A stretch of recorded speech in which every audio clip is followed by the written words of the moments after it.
Hola a todos los estudiantes del libro Durante. Vamos a contestar la pregunta: ¿quiénes se autoaniquilarán? Okay, los caminos del mal conducen a la muerte. Y este tipo de muerte, aunque una muerte espiritual, es un tipo de muerte que es autoconstruida a través de la autodestrucción de uno mismo. Uno mismo se aniquila poco a poco. Incluso si te parece que lo estás pasando bien, ¿ok? Como dice un proverbio bíblico, no recuerdo cuál cita es, que dice: hay caminos que al hombre le parece justo y recto, pero el final es camino de muerte. Si esta es una muerte espiritual, no necesariamente física, aunque hay muchos que también se autodestruyen físicamente, como por ejemplo eh, un drogadicto, por ejemplo, se va destruyendo física y moralmente, por tanto pierde toda sensibilidad para asimilar lo espiritual. Pero puede ser también una persona negativa, depresiva, resentida, y al igual que un drogadicto se autodestruye y enferma de la misma manera. Jesús dijo que orásemos por los enfermos, y es que la debilidad de la enfermedad apaga el espíritu, entristece, y entonces ese yo se vuelve insensible a las cosas del espíritu. Hay mucha diferencia entre enfermedades que son hereditarias y cosas de esas, y enfermedades que son provocadas por uno mismo. Okay. Tales como drogarse para olvidar, para no sentir dolor, usar químicos, fármacos para sentirse como en otro planeta, también para no levantarse y seguir adelante, es decir, no levantarse, tomar sacudirse de todo el mal y salir adelante, imponerse a esas cosas, no luchar por la vida. Tener una actitud de víctima, una actitud de estarse quejando de todo y por todo. También ser dependientes y codependientes.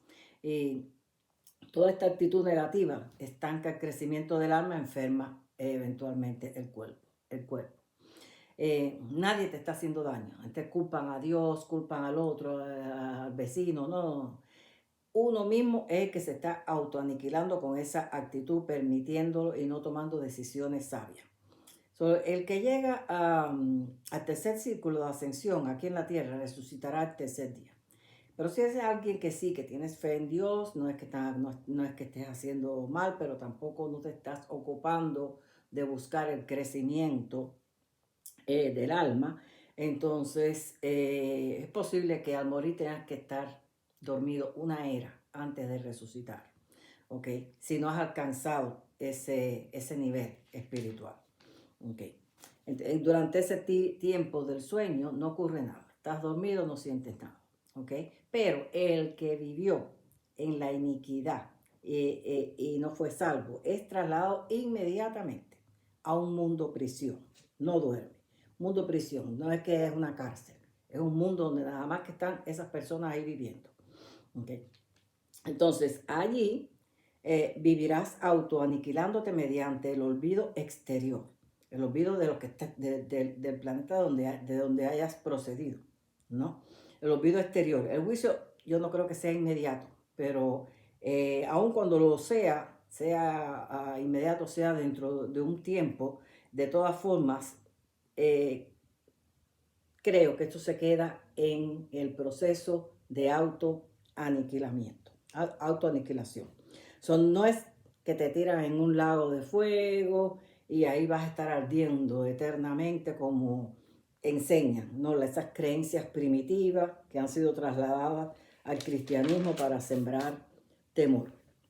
Pero ¿cómo es la aniquilación? Bueno, digamos, por ejemplo, que yo o cualquier de ustedes tenga un familiar que era o pedófilo, drogadicto o alcohólico, cualquiera de las formas es una forma autodestructiva. Al morir, pues es trasladado a ese mundo prisión y ya el Espíritu de Dios no está en él porque lo abandona. Recuerde que en Eclesiastés 12 dice, y también lo dice el libro Durante, el Espíritu va a Dios que lo dio. ¿Okay? y no regresa. Si no fuiste salvo, no regresa. Si resucitas, si resucitas el tercer día, sí regresa. Regresa a ti para continuar tu carrera evolutiva. Ok. El ángel, entonces, estas personas el espíritu no regresa a ellos porque han vivido una vida en iniquidad, están en esos mundos. Le llaman mundo prisión, ya lo dije, porque ellos son los únicos que viven ahí. Ahí no hay nadie capacitándolo para nada. Entonces, el ángel guardián de ellos y guarda ciertas memorias de ellos, ciertas memorias buenas que los pueden, pues son como atenuantes, pero muchas veces, la mayoría de las veces, no son suficientes. Este sujeto que ahora anda deambulando como un zombie está perdido. No se puede acordar a sí mismo quién era, salvo que todas las cosas malas son las que están ahí como una carga pesada. Por eso claman por el perdón, que todos los perdonen. Ni siquiera pueden ser específicos. Que María me perdone, que Juan me perdone, que tal cosa que me perdone, que la humanidad me perdone. No, no pueden ser específicos. Ellos saben nada más que un perdón a lo mejor es un alivio o algo. Si el perdón tiene algo que ver con una posible oportunidad de salvación, yo no lo sé. Sí, más bien creo que es una oportunidad de demorar la autoaniquilación, ¿ok?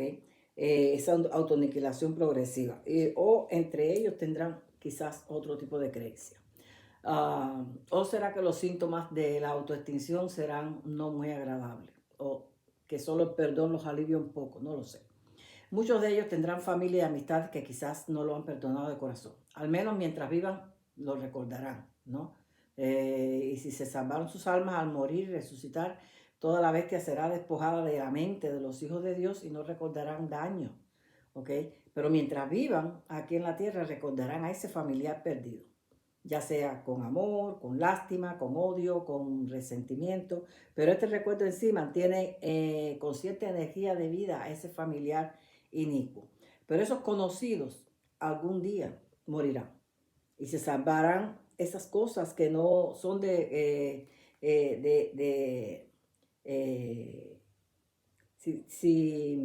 decir, ellos algún día morirán y si salvaron las cosas que no son de valor, se borraron de su memoria. ¿Ok? Es decir, las personas estas, ¿sabes cómo lo explico mejor? Porque yo sé que hasta yo misma me enredé. Ellos algún día pues morirán y si se salvaron, ¿ok? Esas cosas que le hicieron daño, que lo guardan a lo mejor como un dolorcito o algo así, eso va a desaparecer porque eso es parte de las cosas de la bestia. Si hay una memoria que va a desaparecer de estas personas. ¿Okay? Y si no se salvaron, pues entonces quizás allí van a estar alimentándose uno a otro y hasta quizás ni se reconozcan unos a otros. Y así poco a poco, según estos seres moribundos van quedando en el olvido. Y poco a poco la energía que los sostiene va mermando y va produciendo ese proceso de autoaniquilación. Porque solo el recuerdo empático y el amor mantiene vivo esta parte, es un tipo de conexión energética. Pero el día llega que ya esa conexión no existirá. ¿Okay? No habrá nadie que lo recuerde, no habrá nadie que se conecte, que se interese. Entonces cada vez habrá menos energía y van dejando de existir lentamente, el universo los absorbe y vuelve al flujo natural de la antimateria. Bueno, el libro dice, por el amor y la misericordia somos salvados, pero la justicia suprema puede actuar instantáneamente cuando no está frenada por la misericordia. No puse la cita aquí, pero eso lo dice el libro Durantia. Esto me recuerda dos películas que yo vi. Una es reciente, la otra la vi hace muchos años, muchísimo, que ni sé cómo se llama. Pero la reciente me refiero a esa película infantil Coco.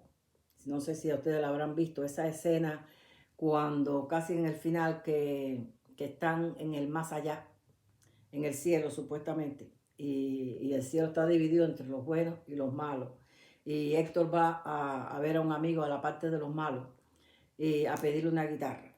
Okay. Y entonces es cómico, pero tiene su sentido, ¿no?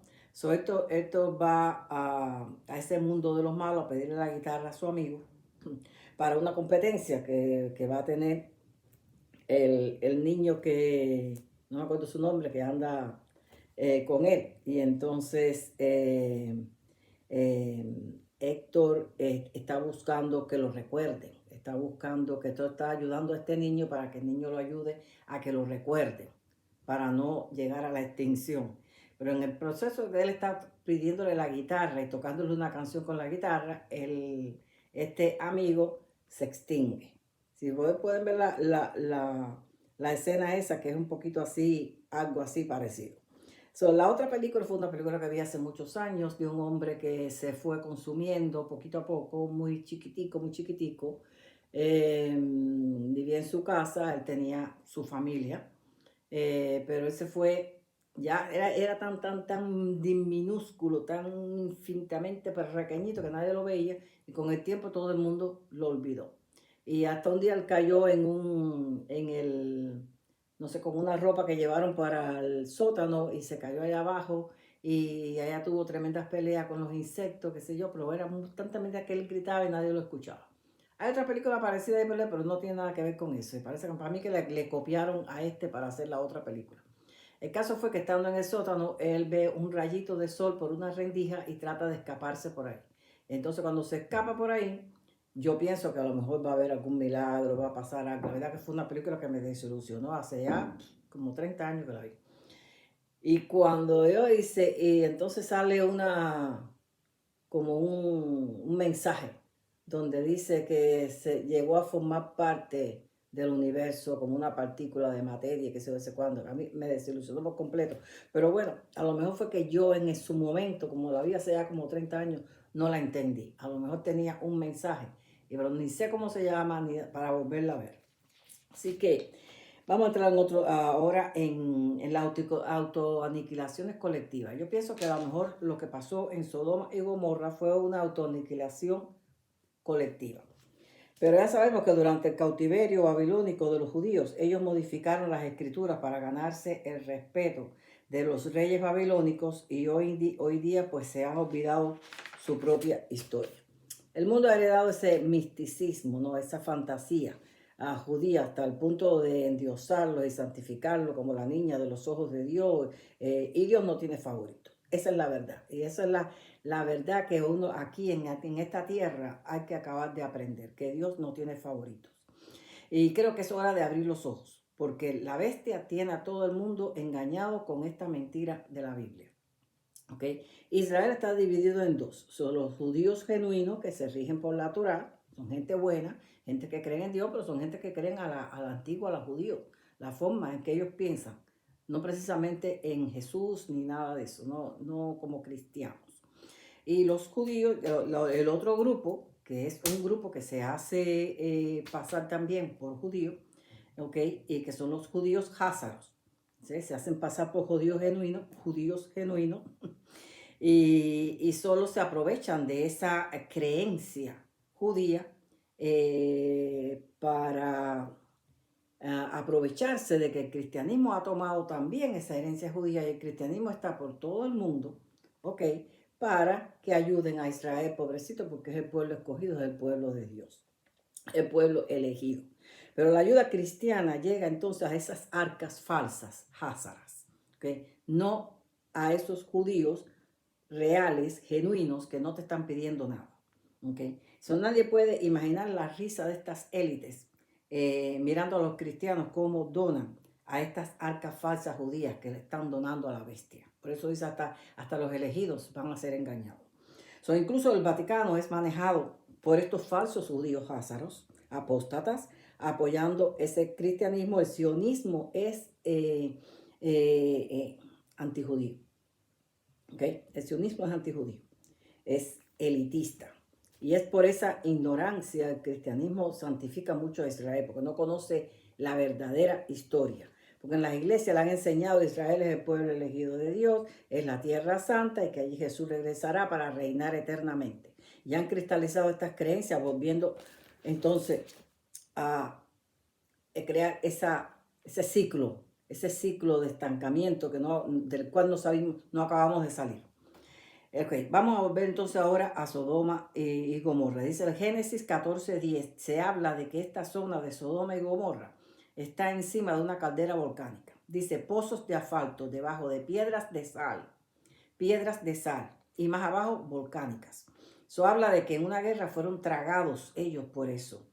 Un simple rayo un simple rayo que caiga en ese lugar puede ocasionar una explosión volcánica, puede hacer incendiar y lanzar piedras rocosas y salinas de este lugar petrolizado y asfaltizado o, a alturas increíbles, ¿no?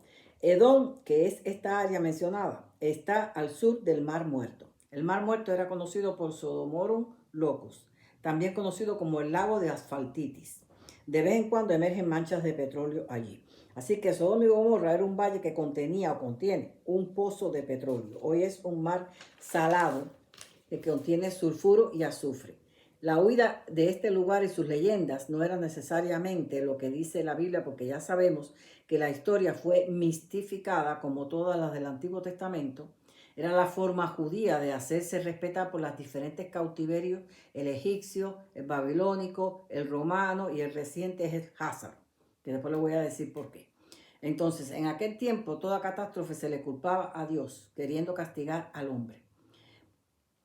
Hoy hacen lo mismo, no hemos adelantado mucho, seguimos con las creencias primitivas. La Biblia dice que Dios hizo llover fuego y azufre de los cielos. En aquel tiempo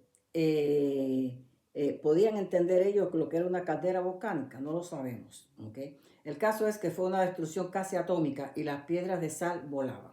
Deuteronomio 29:23 dice que las ciudades cercanas a Sodoma y Gomorra también desaparecieron. Así que las piedras incandescentes cayeron lejos. Todo lo cual puede ser que la mujer de Lot fue alcanzada por una de estas piedras en llama y fue pulverizada. Y le sucedió,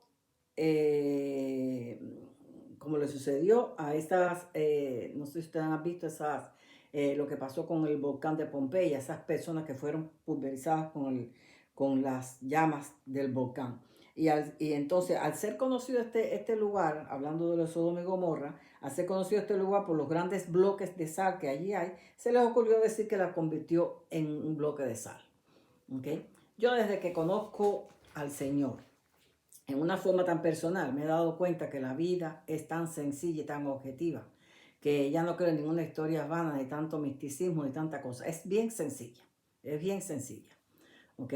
Entonces, una vez que uno logra encarrilarse a vivir una vida en la tierra haciendo tu deber, como tiene que ser, y también una vida en el espíritu, haciendo la voluntad del Padre, la vida es sencilla, es muy sencilla de llevar adelante, ¿ok? Pero mientras tanto, mientras no estás encarrilado de esa forma, pues va a ser una vida complicada.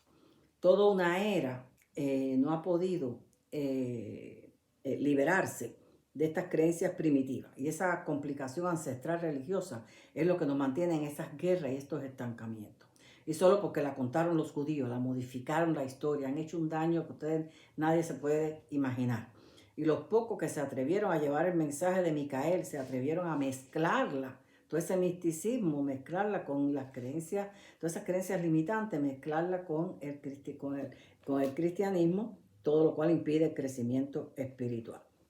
Hay un dicho que dice que el que no conoce su historia está condenado a repetirla. Bueno, el gran pecado de Israel fue borrar su historia y poner en su lugar una muy favoritista de parte de Dios, y Dios no hace acepción de personas. Su cautiverio hoy día es la mafia hásera. Tan pronto como le dieron el territorio de Israel, también entró un cautiverio para ellos, la mafia hásara. ¿Okay? Y pueden averiguar bien eso. Quizás en Google lo han borrado todo porque ellos son parte de la bestia. Así que lo que tenemos en Israel hoy es más de lo mismo. Más de lo mismo de lo que había hace 2000 años cuando Jesús caminó por aquí. Lo único que está adaptado a una forma moderna, está adaptada a estos tiempos, pero sigue siendo ahora un cautiverio para ellos. Okay. Micael en aquel tiempo escogió, hace 2000 años, la zona de Israel y escogió hacer su autootorgamiento y su enseñar las nuevas revelaciones al pueblo de Israel, porque aunque Yahvé era un Dios tribal, ¿ok?, para un remanente judío de la época Melquisedec, este hecho de tener un solo Dios hacía fácil ennoblecerlo a través de las cualidades eternas del Padre Universal. Y no que cuando un pueblo adora muchos dioses es muy difícil enseñarle cuál es el verdadero. El logro de que Yahvé llegara a quedar como único Dios de Israel lo tiene Moisés. Pero tampoco fue perfecto, porque Moisés para lograrlo tuvo que inculcar el miedo, tuvo que mostrar a un Dios castigador, un Dios vengativo, celoso, que castiga hasta la cuarta generación, y nada de eso es cierto. Cuando tienes que usar el miedo para hacer que la gente tenga eso, no. Pero bueno, todo obra para bien. Y de ahí en adelante, todo lo malo que querían hacer, lo hacían en nombre de Dios. Y así es hoy también. Y no solo reciben el apoyo cristiano, sino también el de la ONU, que se supone que sea una organización para mantener la paz, y lo que hace es mantener la guerra. ¿Ok? Ahora, tanto la ONU como el Vaticano y todas esas cosas están apoyados y financiados por la mafia Hazard. Así que hace 2000 años que debió quedar bien claro quién es el Dios Padre Universal y cuál es el esquema de ascensión. Pero tenían su verdad tan cristalizada y mistificada por una historia cambiada para hacer creer que Dios tenía preferencias con ellos, razón por la cual se le hizo difícil el trabajo a los apóstoles y razón por la cual aún no entienden todavía que la tierra prometida no es en este planeta, ¿okay?, sino en un lugar donde seremos ciudadanos permanentes y totalmente espiritualizados, despojados de toda materia, de todo lo material. ¿Y a quién le interesa la tierra, un gobierno temporal? ¿Okay? Solo a los que no creen en Dios, a los que están muy materializados, pensando en las cosas materiales. ¿Okay? El que es espiritual y conoce el esquema de ascensión sabe que esto aquí es de paso y tratar de ni venir más aquí. Es hora de ampliar la mente cósmica para entender que Micael no va a venir a reinar aquí, que su reino no es de este mundo, que su visita, esa que todo ojo verá, será cuando estemos establecidos en luz y vida. Mientras tanto, viene y ha venido, pero ha sido visto solo por aquellos con ojos espirituales. Su reino futuro es con el Dios Supremo, junto con los hijos rescatados de cada planeta que haya logrado incorporarse a las filas de los hijos de Dios. Hay que practicar el desapego terrenal, no solo de lo material, sino también de lo religioso y lo cultural. Hay un dicho que dice, desnudo venimos y desnudo nos vamos. Solo los valores de supervivencia nos llevamos. ¿Se autoaniquilará Lucifer? Vamos a hablar entonces un poquitico de esto. ¿Se aniquilará Lucifer o será aniquilado por orden judicial? Yo creo que para una orden judicial debería presentarse como una rebelión rechazada absolutamente por todos. Pero mientras exista empatía con algunos de sus puntos manifestativos, no creo. Creo, en mi opinión, que será dejado al curso natural de la autoaniquilación. Así pues, podrá ver, si es que se le permite ver, hasta dónde llegó el clímax de sus actos erróneos y cómo este comienza el descenso hacia una resolución autoaniquilativa, es decir, el olvido. Aunque quizás haya que terminar con un juicio final como se hace con los mortales también. Ellos tampoco son mortales. Las cosas pueden ser diferentes. Recuerden que cuando Jesús estuvo en el monte y solicitó una cita con estos hijos descarriados, les otorgó perdón y rehabilitación y si se arrepentían y pedían perdón. Una parte lo aceptó, lo hizo y se están rehabilitando. Pero nosotros no los conocemos, ni a los arrepentidos ni a los que perseveraron. Solo conocemos a Lucifer, al ex soberano del sistema, a Satanás, que es su asistente, y a Caligastia, el ex príncipe del planeta. Pero los seres descendentes sí los conocen. Cuando todos fueron apresados, se le permitió a Satanás seguir yendo a los planetas como representando a Lucifer. Pero luego de la primera vista ni eso se permite, así que todos están presos. Y aún estando presos, hay humanos que le rinden culto a Lucifer y a Satanás. Dice el libro que los seres descendentes ya no desean ir a esos mundos prisión a ministrar. Es decir, parece han perdido la esperanza. Creo que no se hará un juicio, un orden de aniquilación. vaya, con un juicio, con una orden de aniquilación de, vaya, mañana, aquí está el juicio, está la orden, aniquílalo mañana. No creo que va a ser así, ¿ok? Creo, y es lo que yo creo, que se dejará al proceso natural de autoaniquilación, por lo menos a partir del juicio final, donde el olvido de aquellos que lo admiran y simpatizan irá desapareciendo con el proceso del establecimiento de luz y vida, ya cuando estén todos los planetas, cuando estemos a nivel de sistemas, cuando este sistema llegue a un nivel de luz y vida, comienza un olvido de todas esas cosas. ¿Ok? Entonces, a medida que esto ocurre, se irá extinguiendo paulatinamente, aun cuando esta autoextinción sea en un proceso diferente a los mortales, ya que ellos son espíritus. Y se insisten en su contumacia a pesar de todas las oportunidades que han tenido. Ya nadie les quiere ministrar, así que han pasado a otra etapa. Es decir, que si los descendentes ya no le quieren ministrar, quiere decir que ellos ya han pasado a otra etapa. Ya ha empezado el olvido en los descendentes. Algún día comenzará entonces en nosotros los ascendentes, si persisten, por supuesto, en la contumacia. Subsiste porque aún muchos simpatizan con el mal y también porque aún hay descendentes llenos del amor de Dios que lo perdonan por lo que es, por lo que son, no por lo que hicieron o no por lo que hizo. Precisamente mucha gente, ya la gente no se recuerdan de los otros porque no los conocen. Recuerdan nada más que los tres que mencioné: Lucifer, Satanás y Caligastia. Pero ya incluso hasta Caligastia ya está quedando en el olvido. ¿Okay? Entonces, digo ascendente porque los ascendentes conocen el mal. Podemos entender mejor acerca de esa rebelión ciega, ¿no? Porque nosotros cometemos rebeliones también nosotros con nosotros mismos, con los grupos nuestros, ¿no? Y aún así, nosotros que podemos entender bien lo que es el mal, aún así, para muchos es mejor odiar. Incluso en el cristianismo se enseña el odio a Lucifer. ¿Ok? Entonces, Proverbio 10:12 dice: el odio provoca peleas, el amor perdona todas las faltas. Primera de Pedro 4:8 dice: ámanse intensamente porque el amor cubre infinidad de pecados. Sí, los descendentes no entienden el mal, al menos que hayan caído en el mal como los que cayeron en esta rebelión, ¿no? En la parábola del hijo perdido, Lucifer es ese hijo y el otro, el que lo tiene todo, el que no le falta nada, somos nosotros, los ascendentes. No son los descendentes. Los descendentes no entienden la actitud de Lucifer y sus compinches, así como no entienden nuestra actitud de maldad. Son seres perfectos, creados perfectos para una labor específica, pero tienen libre albedrío. El creador de Lucifer fue Micael y la Madre Divina.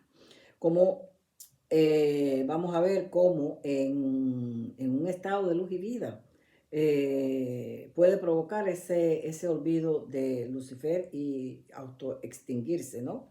El estado de luz y vida son eras de paz, de comprensión, de cada vez más pureza y amor entre los hermanos, donde no hay pobreza. Y si un hermano tiene carencia, entre todos se las cubrimos de manera que no tenga que ocupar su mente en cubrir su necesidad física y tenga el mismo tiempo que todos para los asuntos espirituales y la adoración de Dios. Esto es el olvido del mal. Nos morontoseamos en la tierra, eliminamos la bestia aquí y ya no se necesitan de los mundos de estancia. Sí, nos saltamos eso de aquí para el sistema. Esto es el olvido del mal. Nos monoteamos en la tierra. Hacemos todo lo que se hace después de la resurrección en los mundos de estancia, se hace aquí en la tierra. Cuando el planeta ya está en el estado de luz y vida. Creo que todos ahora que aún hay tiempo, deberíamos perdonar a Lucifer por lo que es, un hermano, no por lo que hizo. Que eso fue un grave error. Y por lo menos quizás sería nuestro último recurso para provocar un arrepentimiento genuino y regresar a casa como el hijo pródigo. Un deseo de que ese perdón y ese amor entre todos pudiera provocar en él como un deseo de que lo llene de humildad, de que pueda desaparecer en él esa actitud de sostenerla y no enmendarla. O sea, deshacerse de su orgullo, arrepentirse de su rebelión desastrosa que ha puesto a 36 planetas en cuarentena y a un sistema desconectado de ellos. Creo que la parábola del hijo perdido fue un llamado a todos los hijos ascendentes a perdonar y aprender de sus errores. Okay. Dice, el documento 5466 dice que los Melquisedec enseñan ahora que lo bueno que resultó de la rebelión de Satania es más de 1000 veces que la suma de todo lo malo. Es decir, lo bueno es más de 1000 veces que la suma de todo lo malo. Pudiéramos decir que eso, eso no lo logra ningún hombre que se pierde. Ya como vimos, como la misma familia lo va olvidando o la gente conocida, pues sin embargo a Lucifer no se ha ido olvidando, ¿no? Uno lo tiene ahí. Así que hemos aprendido algo de las civilizaciones que se han desaparecido. Hemos aprendido algo de los inicuos, hemos aprendido algo de los que hacen las cosas malas, hemos aprendido algo de las naciones que se autoaniquilan. Bueno, aprendemos a que no queremos hacer esas cosas, ¿okay? Por lo menos, ¿okay? Pero no es una cosa que sume tanto como ha sumado esto de la rebelión, ¿no? Entonces, si se arrepintiera, quizás sucediera lo mismo del hijo pródigo. ¿Okay? Yo sé que hay muchos que no están de acuerdo, hay muchos que persisten en ese odio eterno, pero yo creo que lo vuelvo a decir, que la parábola que cuando Micael le dijo la parábola del hijo pródigo a los apóstoles y a los discípulos que andaban, los que estaban ahí cerca en ese momento, se refería a esta situación, porque ese es un hijo de nuestro padre Micael, es nuestro hermano, ¿okay? Y eso es igual que cuando en tu propia familia un miembro se pierde. Tú lo amas de todas formas porque es tu hermano, porque es tu padre o porque es tu hijo y quisieras que se volviera de sus malos caminos. Y por eso lo perdona, no lo que hizo, sino lo que es tu hijo, es tu hermano. Lo perdono porque es mi hermano. Lo que hizo no lo comparto. Fue un error, pero es algo que él, arrepintiéndose y pidiendo perdón, puede solucionar. Pero como dice el Proverbio 10:12 que escribí aquí, el odio provoca peleas y estamos acostumbrados a odiar a Lucifer. Y hay que amarlo porque es nuestro hermano. Que el amor perdona todas las faltas. Es decir, perdona a la persona que hizo esa falta. ¿Ok? Y esa persona cuando se siente perdonado puede producirse un cambio en él o en ella. Bueno, hasta aquí esta pregunta, los espero en el próximo.